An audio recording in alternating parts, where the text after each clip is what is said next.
I absolutely don't believe in perfection. I don't believe it exists, and I don't believe it's necessarily interesting.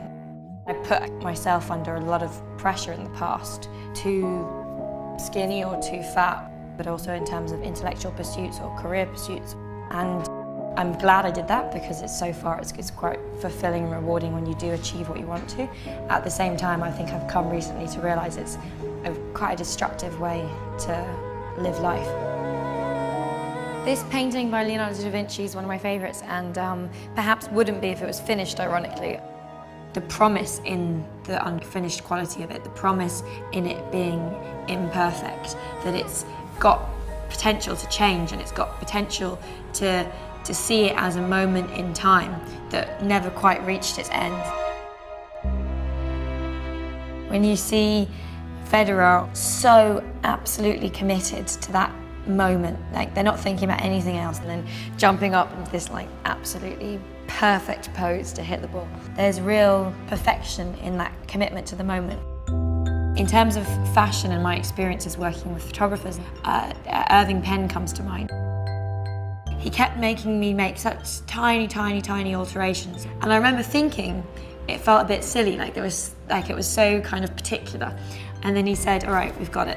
And I went afterwards and saw the contact sheet they printed out, and the last two just absolutely nailed it, and there was just a magic that happened. I'm so young there, huh? Misgivings about a lot, not all, but a lot of advertising in a broader sense is that it's obviously set up basically to create a gulf between people, the consumer, the person who's looking at the image, and what they're trying to attain. I think it potentially creates that mental dialogue for a lot of people where you're not enough as you are. You're not enough until you have that or until you look like that.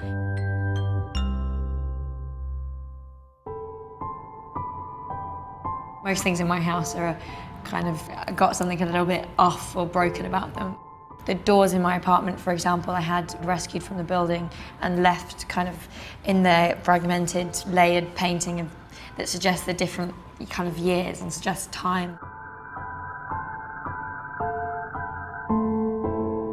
I think the continuing thread between all those examples is potentially it's authenticity. It's kind of a combination of authenticity and being present, which maybe is the same thing. But also Oscar Wilde had a great quote about the necessity of utopia as this kind of island that humanity is always trying to sail towards, and it drives change, but as long as we know we'll never reach it, then it's okay because we can have peace with the journey to get there and then hopefully enjoy the journey. But if you did reach it, it would be really terrible because then, then where would you go? You know? And life would be really static and boring.